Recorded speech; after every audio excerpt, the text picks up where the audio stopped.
say that I'm twisted, but I could really care less. You say that I'm numb, but girl, honestly, I don't feel.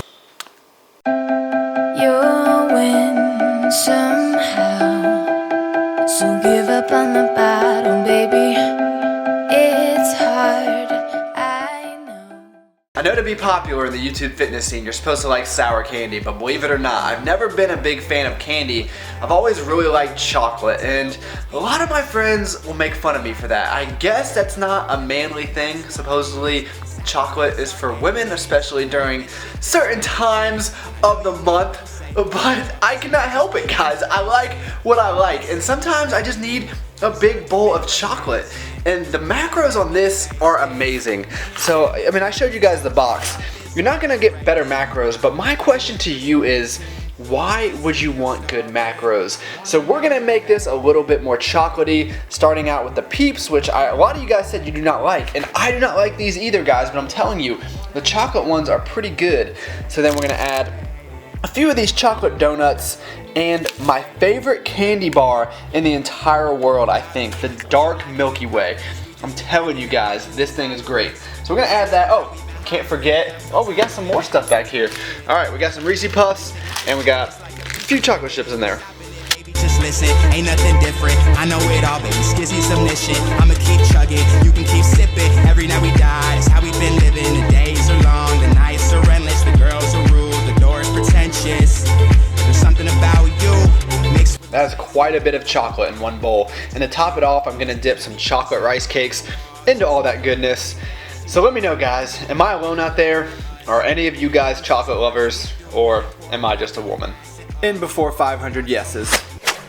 Alright, I'm sure somebody's gonna be mad at me for stereotyping in the introduction. It's just jokes, just playing around, having a little bit of fun, but I'm gonna keep stereotyping here. So if I'm not a woman based off what I eat, obviously we could say it is because of how much weight that I lift in the gym, or my pretty little pink pants that I got going on. This was supposed to be a fairly easy bench session, and what I have found when I go into these workouts that I will label as easy is I don't hit all the cues that I should be. I'm not using the correct form, and I'll just kind of talk you through what my thought process is on that.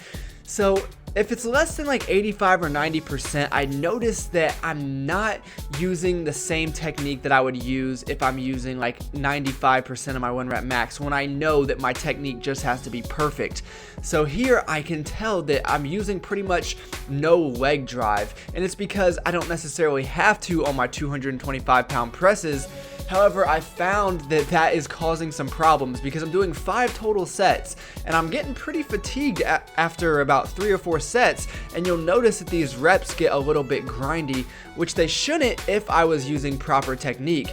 And it's kind of like that old saying, you know, practice how you play.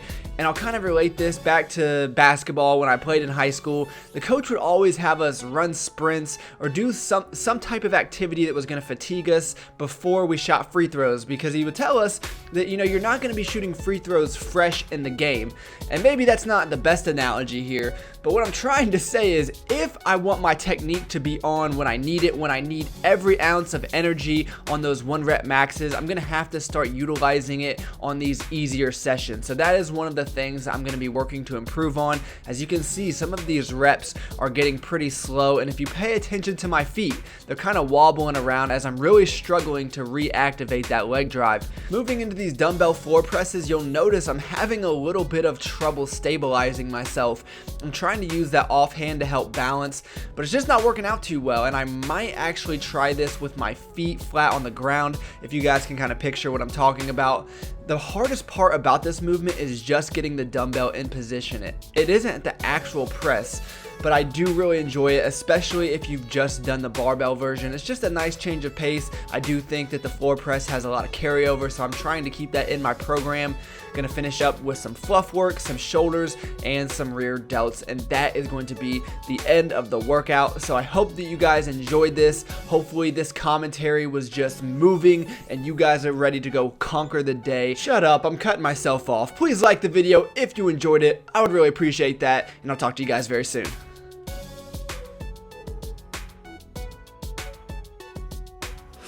So to be honest, I was just gonna cut the video off right there. I figured I'd offended enough people this video. Let's just call it a day, get on to the next one. However, I came down here and I thought this might be a little bit appropriate. I was going to just have, you know, one of those Skinny Cow ice cream sandwiches, but then I started having one of these weird cravings. So then I put on some cookie butter, or no, cookie spread, I don't know what it's called, but it's like cookies and cream peanut butter. It's delicious. On top of the Skinny Cow, and then I added on some more ice cream, and then I topped it with marshmallows, which is very strange because it was a snickerdoodle ice cream sandwich. And after I did all that work, I couldn't even decide how I was gonna eat it, so then I ate everything on top of it with a spoon, and I was just left with the Skinny Cow ice cream sandwich. So all those cravings, losing my mind, maybe I'm just pregnant.